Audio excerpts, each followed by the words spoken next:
yet for your sake. Now this is where the grace of God grips the heart. Who did He do it for? My sake.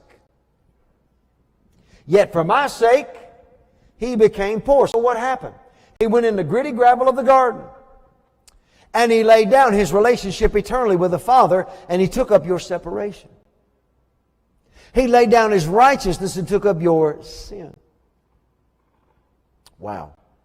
That's shocking. He laid down His peace and took up your fear and the curse of fear and madness and torment in His soul realm. Later He would cry, my God, why have you forsaken me? He laid down that perfect health and healing He had, life He had, because His body had no sin in it, and He took up our sickness and disease. He bare our sickness and carried our diseases.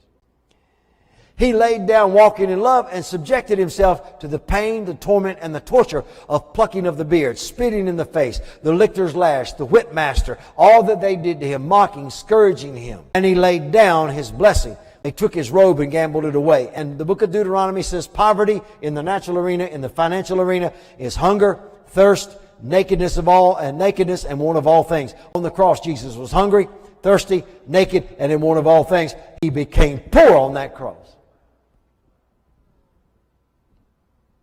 Sickest man, poorest man, became as we were, became us, Hebrews 7:26, made sin, 2 Corinthians 5:21, made a curse, Galatians 3:13, made poor, 2 Corinthians 8:9, bear our sickness, Matthew 8:17. This goes on and on. So you have to look at that. You can't bypass that. For your sake, this is the grace of God.